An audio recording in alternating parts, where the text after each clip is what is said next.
আমরা 151 শয্যা বিশিষ্ট হাসপাতাল করব 3 বছরে। তবে যেহেতু এইটাতে আমি আসছি এবং এটা আমার এলাকাটাও সুন্দর, জনসংখ্যা বেশি, আমরা প্রথম পর্যায়ে এটাকে নেওয়ার চেষ্টা করবো ইনশাল্লাহ।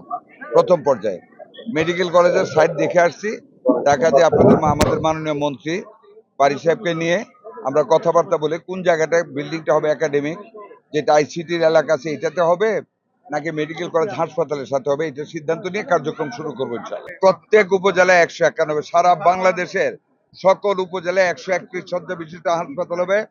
এর মধ্যে 20টা থাকবে মহিলাদের সিট আলাদা, 20টা থাকবে শিশুদের জন্য, 10টা থাকবে কিডনি ডায়ালিসিস।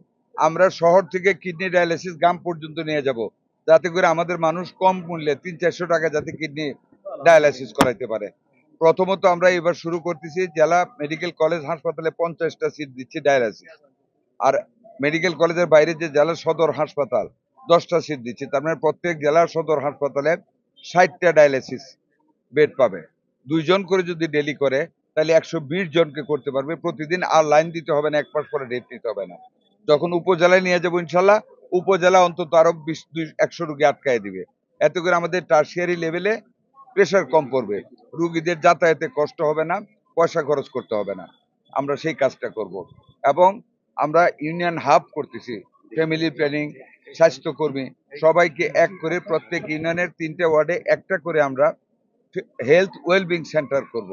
ওইখানে মিডওয়াইফ থাকবে, আয়া থাকবে, নার্স থাকবে, ইউনিয়ন লেভেলে ডাক্তার থাকবে, নার্স থাকবে, আমাদের আয়া থাকবে। ওই গ্রাম লেভেল থেকে আমাদের মিডওয়াইফরা ব্লাড টেস্ট করবে, হাই প্রেশার দেখবে, লো প্রেশার দেখবে, ডায়াবেটিস দেখবে, ব্রেস্ট ক্যান্সার টেস্ট করবে, প্রাইমারিতে ইউটেরাস ক্যান্সার করবে। এগুলি করে ইউনিয়নে রিপোর্ট করবে, ইউনিয়ন ওনাকে চিকিৎসা দিবেন।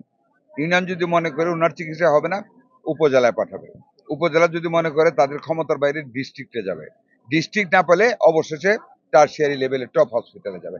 এইভাবে আমরা জনগণকে একটা সুন্দর স্বাস্থ্য সেবার আওতায় আনতে চাই।